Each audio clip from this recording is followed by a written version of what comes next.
Well, cue the new intro music. Welcome back, everyone, to the 12th Horseshoe Podcast live on Surge Sports TV and the 12th Horseshoe Podcast YouTube channel. Happy Black Friday, everyone. A Black Friday special for us today. Alongside my partner, Eli Weintraub, Jack Rizzo here with you today. Hope everyone had a very happy and healthy Thanksgiving. And it's Christmas season now, as you can see with the shirt that Eli is wearing with all the great decorations he has in the back. So, Eli, how are you doing today?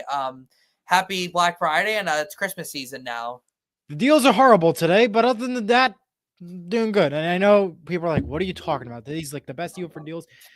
The stores I went to had no deals that I'm appreciative and liked. So that's why I'm saying that. So yeah. Happy Thanksgiving though. Hope everyone had a great Thanksgiving.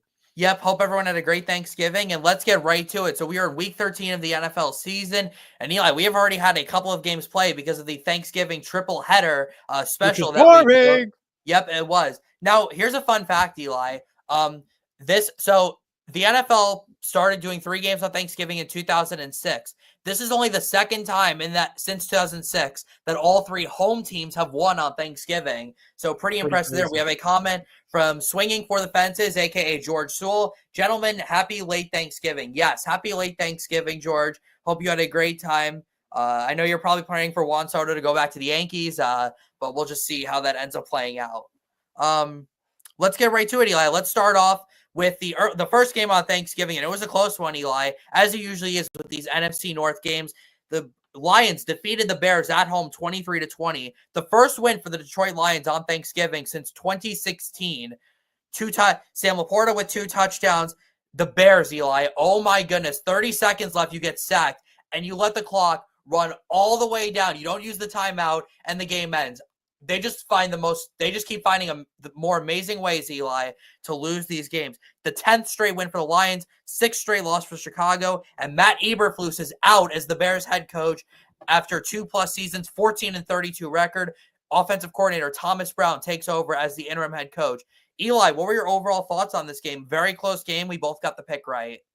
Well, first off, I'm disappointed at the Lions, really, because you had a 16-0 lead at halftime, and you let them score 20 points in the second half, and could have literally costed the game to you guys. So I think I'm very disappointed on the way the Lions played in that second half. I think that was absolutely disappointing. For the Bears standpoint, you could have forced overtime. You had 1 timeout left. You could have maybe kicked it. Would have been long, but you could have kicked it.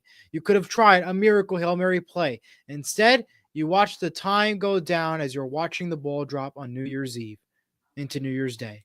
I thought that was absolutely disappointing. But for the Lions, I think I'm disappointed, Jack. I'll be quite honest with you. I really thought that they should have played better in that second half. And now what's going to happen with this playoff run? What's going to happen when they play a team like Buffalo, I believe next week? So that is going to be, all questions that need to be answered for this team right now. And honestly, it was a good win for the Lions, but disappointing at the same time. I agree with you, Eli. Now, you're right. They do play Buffalo in 2 weeks, but let's not forget about next week, Eli, who the Lions play. They're facing the Green Bay Packers, and that's going to be a really tough game for them. They also have games against San Francisco, Minnesota, even the Bears again. The Bears aren't a bad team, even though they're 4-8. So the Lions have a pretty tough schedule down the stretch here. We're going to see what they're really made of these final 5 weeks. All right, second game of the Thanksgiving triple header. We go down to Texas, NFC East matchup. The Cowboys defeated the Giants 27-20. The 8th straight win for the Cowboys against the Giants. The Giants have now had 7 straight losses after a 2-3 start. Now, Dexter Lawrence out for the season with a dislocated elbow. That's a big injury for the Giants, Eli, but the result was the same for the Giants, Eli. No matter who's been under center, they have just failed to win football games. There's not really much to talk about with the Giants, Eli, but here's the question. Can the Cowboys make a playoff run here late in the season? No. What are your thoughts on that, Eli? Well, I think we have a comment first. I'll let you get to the comment. No, never mind. That's not a comment. It's a yawn, referring to the Giants-Cowboys game, which, yes, it was definitely not a very good game. Hopefully everyone ate their dinner and their dessert during that game, so you didn't have to watch that. To be honest with you, that game took forever. It really did. The amount of penalties, the amount of this, the amount of that was ridiculous. But the most disappointing thing for me is, I know it's a hot take to say, I think Brian Daboll's time with the Giants is going to be up after this season, if not within the next couple of weeks. Why do I say that? The Giants just experienced 3 quarterbacks within 3 different weeks, and the result is still the same. They're still losing games. Now, don't get me wrong. The O-line is still pretty bad. The defense, was struggling. The O-line, I think, was the biggest issue. But at the same time, you keep losing games. You're going to get a higher draft pick. Great. But at the same time, there's only so many guys you can pick up and put on your team. And when you have that higher seed in the draft, you're going to want to pick up the more important guys like a QB, a top wide receiver, a running back. You're not going to go for an O-line or a defensive line. It's going to come out maybe later in the draft and stuff. So I think to me, I think his time is going to be up because at this point it comes down to coaching, and it seems like coaching is not working clearly for this team. As we're 2 wins at the Giants at the most right now, and we just saw another loss yesterday. And I think this is a disappointing time to be a New York Giant. I think I would not be surprised if his time is going to be up sooner than later, despite the promise. Yeah, Eli. So, George, we were talking about this a little bit last night. So, let Dable draft and develop a quarterback. Okay, so I think this is possible, but it's not going to be with the New York Giants. It's not going to be with them. It's going to be with another team, probably as their offensive coordinator. Listen, the Giants are probably going to fire Joe Schoen, their GM. Usually, Eli, when you fire a GM, you also fire the head coach. Most teams don't want – most new GMs want to pick their head coaches. So I think it's going to be very hard for the Giants to be able to keep Dable, but fire – because Joe Schoen's without a doubt going to get fired at the end of the season. Absolutely. The real problem here is ownership and management, but Brian Dable will just be scapegoated because of the performance on the field, which isn't really his fault. Dable is a QB guru. Yeah, I would agree with that statement. We saw what he did with Josh Allen in Buffalo. He could certainly do it, George, but it's as I said, it's probably going to be with another team, not the Giants. And I bet Brian Dable will be very happy to get out of the Giants because they are just an absolute mess right now. Right, and don't get me wrong, management has made some horrible decisions, and we noticed that with Saquon Barkley and stuff too. But at the same time too is, what is going on with the coaching? And I think that's what it comes down to at the end of the day. So don't be surprised both those two guys go at the end of the day. But we'll move along now. Yep, good points there, Eli. The final game of our Thanksgiving triple header, the night game, a very nice, warm 25-degree night in Lambeau Field in Green Bay, Wisconsin. The Packers defeated the Dolphins 30-17. It's quite simple, Eli. The Miami Dolphins cannot win in cold weather. I know I'm not supposed to ask this question, Jack, on national television and stuff. Are you on something, Jack? That was sarcasm, Eli. I don't know if you know what sarcasm means. But I'm joking. Do you not know what that means? All right. Miami Dolphins, they just cannot win in cold weather. It's quite simple. They just have never been able to do it. Jordan Love finally looks healthy, Eli. That's big. 21-20 passing, over 200 yards, couple touchdown passes. Josh Jacobs had an unbelievable last couple of weeks. And he's been a great pickup. We talk about Saquon Barkley and Derrick Henry. Josh Jacobs is quietly having an amazing season with the Packers and another great game for their defense, Eli. And keep in mind, Eli, the Packers are only 2 games back of Detroit in the NFC North, and they play Detroit next week on Thursday night. That's going to be a great game, Eli. But what were your overall thoughts of this game? Packers win 7 out of their last 8, and they have clinched a 6th straight winning season. Well, first off, I meant that as a joke, Jack, by the way. Yeah, I know. Okay. Okay. All right. So second off, what a boring game that was. Really, truly boring. And clearly it goes to show that the Dolphins and Tua Tagovailoa cannot play in the cold weather. Clearly, not much more to say, but the Packers got a good win there. It's going to be a tough race to see who wins and goes furthest in that conference overall in the NFC between the Packers and the Lions are the 2 teams to watch out for. But I mean, I know you keep saying that the Packers have a great shot winning the Super Bowl, but after the Lions' performance last night, it's not completely out the question. It's not. It really isn't a good shot because the NFC is wide open. But again, the NFC West completely wide open. I mean, I know you're not wrong really with the Packers after the Lions' performance last night. I mean, but it really depends on what the West does. That's the key issue. What does the NFC West does? Because remember, that has a history of doing good against the Green Bay. So now, Eli, here's the thing. I think the Packers are better than every team in the NFC West, and that's just my opinion. We'll see about that again. They take on the Seahawks next week. If the Seahawks can beat them, we'll have to see about that. Well, no, not 2 weeks, not next 2 week. weeks. Sorry, Packers play the Lions next week. No, you're good. You're good. Yeah, it's very tough to win. They have very tough games ahead of them, and I think it's going to be tough the rest of the way. That's for sure. It's very tough to win in Seattle in prime time, as we know. All right, so that is it for the Thanksgiving recap. Again, all 3 home teams won. Good wins for them. All right, Eli. So we have an ongoing game. This is, I believe, the first time we've ever done our podcast during a live football game. The Raiders are playing the Kansas City Chiefs. A pretty boring first half overall. 10-3, Kansas City's the score. Justin Watson has the only touchdown, Eli. Now, the Kansas City Chiefs, Eli, because of that Miami loss, with a win today, they would clinch a playoff spot. The Kansas City Chiefs could be the first team to clinch. They needed a win. There's another clinching scenario, Eli, that could happen on Sunday, but we'll get to that in a little bit. We both picked the Chiefs for that, and that is the Chiefs was my my lock of the week. And Eli, congratulations. We were both 3-0 on Thanksgiving because, of course, we were. We're smart football guys. We know what we're talking about. Absolutely. That's why we have a show. That's right. Let's get to our picks, Eli, for Week 13. No bye weeks this week. Every team playing in Week 13. Let's start off with Seattle at the Jets. This game is 1 p.m. on Fox. The Seahawks are favored by 1.5 points here. I think it's a pretty small margin.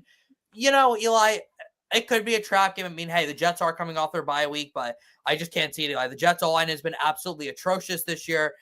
Aaron Rodgers, the Jets can't win with the autocracy that's in place with Aaron Rodgers being there. Seattle's just much more of a complete football team, Eli. I think their defense is going to have a great performance at MetLife. It's going to be a cold Sunday, Eli. Temperatures are going to be in the 30s pretty much across the whole country this weekend. So very cold start to December. But give me the Seahawks to win here, though, Eli. 23-13 over the New York Jets.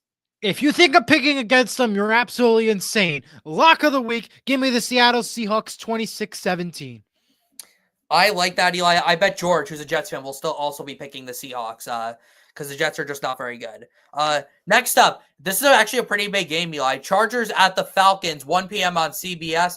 The Chargers coming off that loss on Monday night to the Ravens. The Falcons coming off their bye week.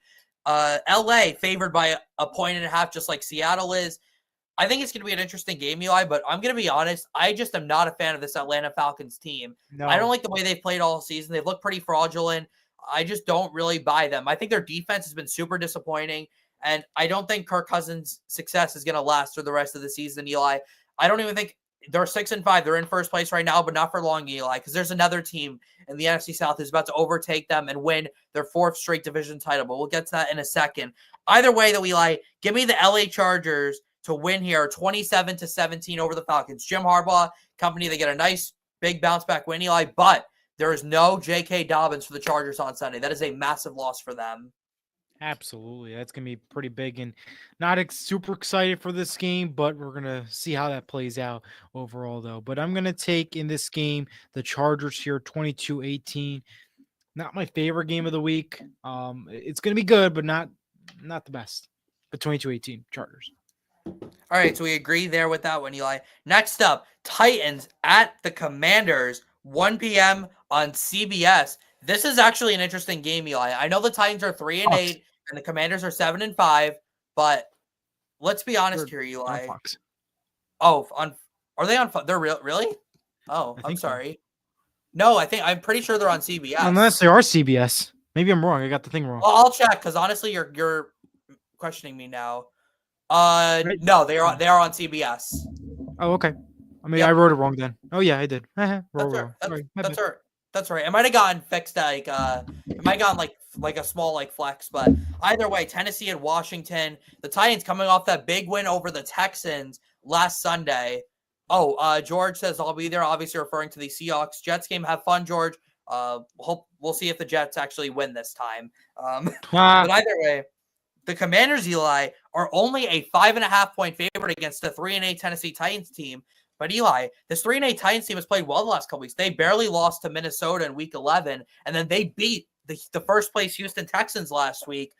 Will Levis is starting to preview, Eli. You might not know this, Eli, but the Tennessee Titans have the second best defense in the NFL in terms of total yards. And we've seen the last couple weeks, Jaden Daniels and the Washington Commanders have struggled against good defenses. So call me crazy, Eli, but this is my upset pick of the week. My upset pick of the week right here. Give me the Tennessee Titans on the road to defeat the Washington Commanders 21-19. It's going to be close.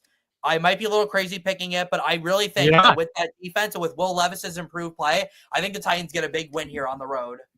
You're not crazy, Jack. Is that crazy to say that you're not on that one?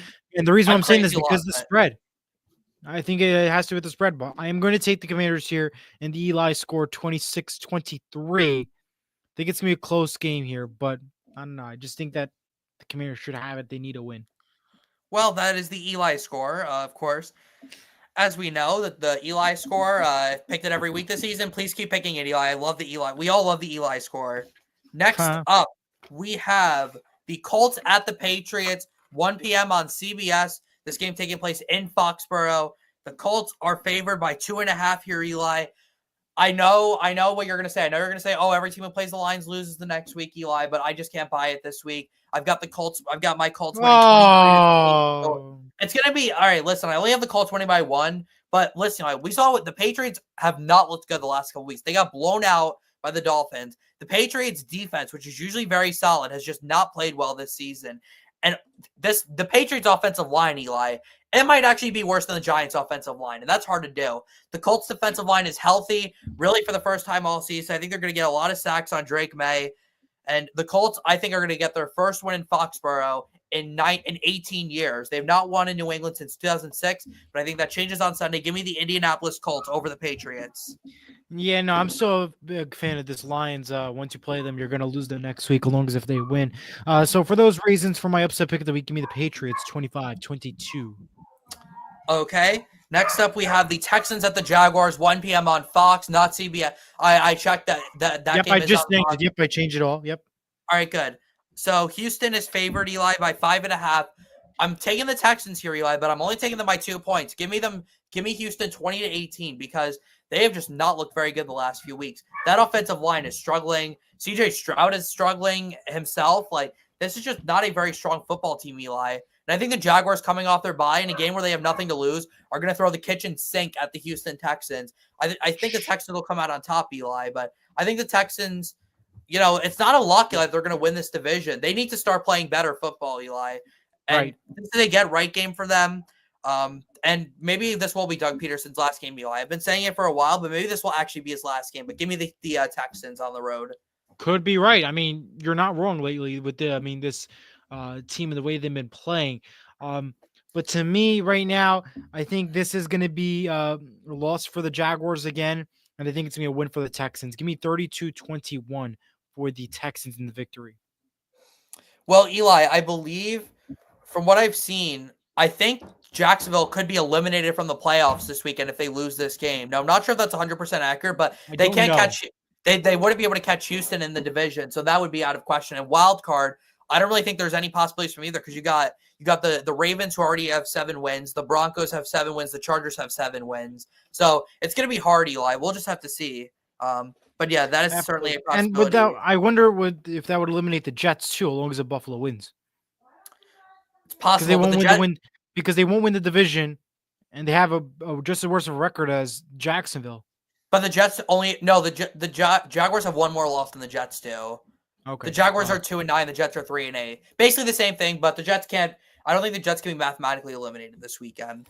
Next up, Cardinals at Vikings, 1 p.m. on Fox. This is actually a game I'm looking forward to, Eli. I think it's going to be a really solid game. I think the Cardinals are going to have a better performance than they did last week against Seattle. But at the end of the day, I still think the Minnesota Vikings at home. It's their first time home in a while, Eli. It's their first time home since week 9. They had 3 straight road games. So I think getting back home to Minnesota, I think the Vikings get their 10th win of the season. And I have them winning 27-25. It's going to be very close. Arizona's a good team, Eli, but I'm not picking against the Vikings at home. That defense is just too good. So give me the Vikings to win this. Arizona's going to be a good team. So I think that's a fantastic game to watch out for, especially after coming off a loss to Seattle last week. But I think here it's going to be Minnesota at home with the victory 28-26.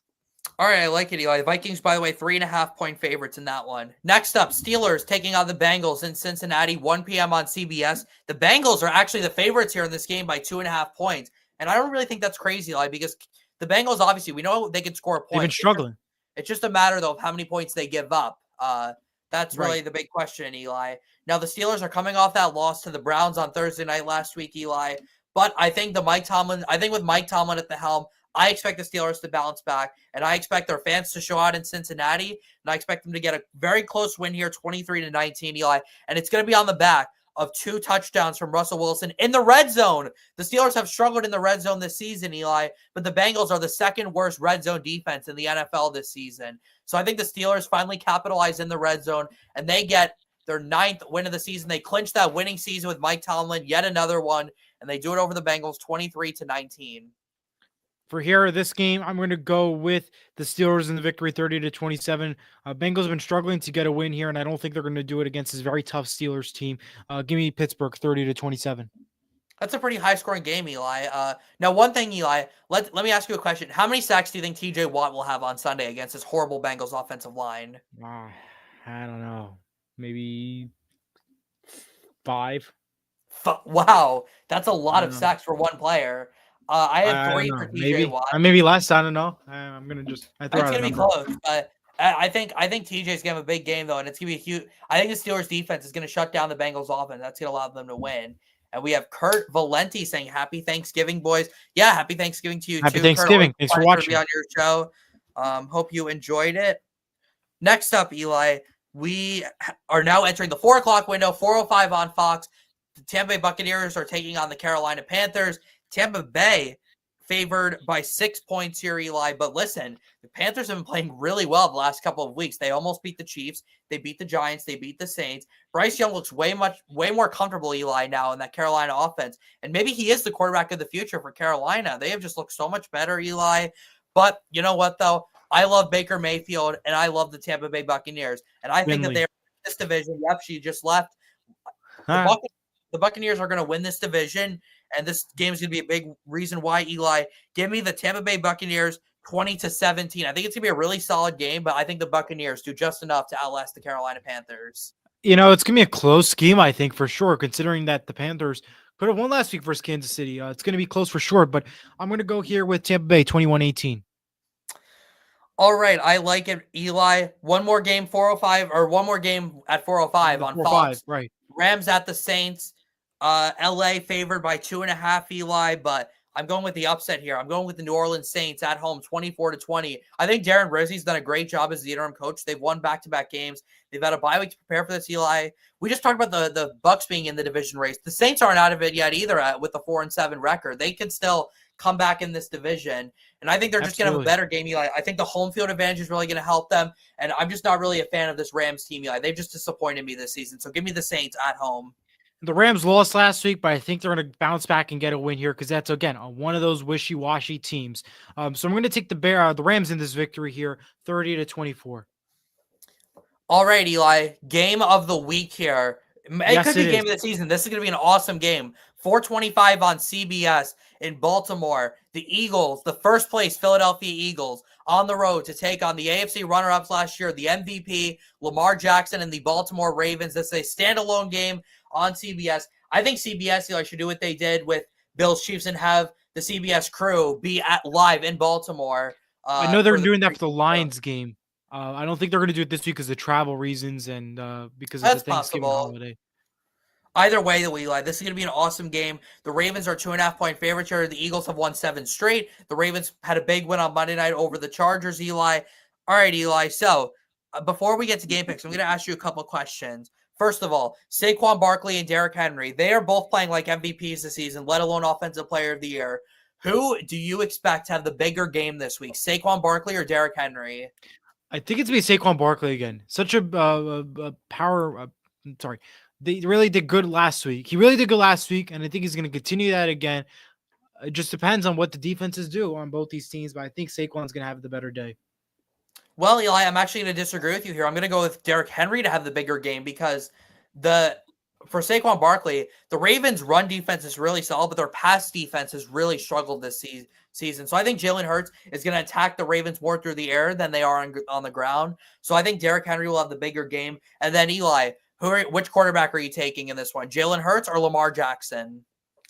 I'm going to go with Lamar Jackson, and I think that agree. has to reflect on the pick coming up. Yep, that's right. So that's why I just said Lamar and Derrick Henry, and I am picking Eli. It's going to be – this is such a tough game to pick, Eli, but the Ravens – that home field advantage. Baltimore is such a tough place to play. Ravens just one loss at home all season. Give me the Baltimore Ravens at home, 29-26. It's going to be a great game. Going to be one of the games of the season. But I think the Ravens just barely are able to pull it off. It's going to be a close one here. Going to go with another Eli score. Ravens 26-23. Good pick, Eli.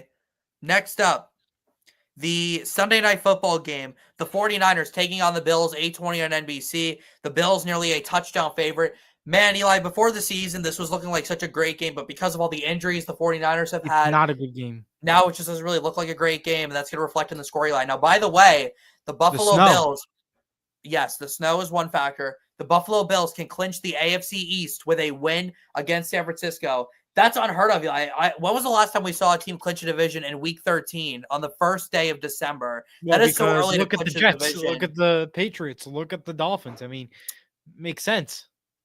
It does. But still, though, Eli, it's just so unheard of. It's crazy. It also just shows, though, how well the Bills have played this season. And, Eli, in Buffalo. Also, how bad the other teams in the division are. That's also another factor, too. I'm not picking against the Bills here. They're undefeated at home this season, and they're going to stay undefeated at home. Give me the Bills to win convincingly 35-14 over the San Francisco 49ers. I'm going to go with Bills for my survivor pick of the week, 32-10. All right. Crazy, I'm using a survivor on a Sunday Night Football game. Never thought I'd do that. We both think the Bills will be the AFC East champs. Monday Night Football, the final game of the week, 8:15 on ABC and ESPN. The Browns are in Denver taking on the Broncos. The Broncos have just ESPN, defense. not ABC. Oh, okay. Just on ESPN. Pardon me. The Broncos are favored by 5.5. Denver at 7-5. Cleveland at 3-8. You know, Eli, I actually think the Browns can maybe be a bit of a surprise this game. Maybe it's like a bit of a trap game, but with this game being in Denver, the fans are going to be electric there in Broncos country. Give me the Denver Broncos to win by a score of 28-13. I think Bo Nix is another big day. I think the Broncos avoid the trap. I think they get a big win here, Eli, to help push their AFC playoff race. Yeah, honestly, this is going to be a big win for the Broncos, I think, and it's going to be 26-17. The Browns, I don't think they're going to get the win here, and I don't think they're going to be struggling, I think, and I think Denver's going to get the win here, 26-17. All right, great picks to Eli. That is going to do it for our Week 13 picks for the 12th Horseshoe Podcast on Surge Sports TV. Remember, the 12th Horseshoe Podcast sponsored by Prova, an Italian eatery of Moonachie, New Jersey. Thank you so much, everyone, for watching. Make sure you join Eli in 2 hours with Jim Monahan on Sports with Mano a Mano, and join us on Tuesday for a doubleheader, our Week 13 recap, plus our Week 14 game picks. Hope everyone enjoys the rest of their long weekend. Jack Rizzo, Elijah Weintraub saying so long. Enjoy your weekend, everyone, and happy December.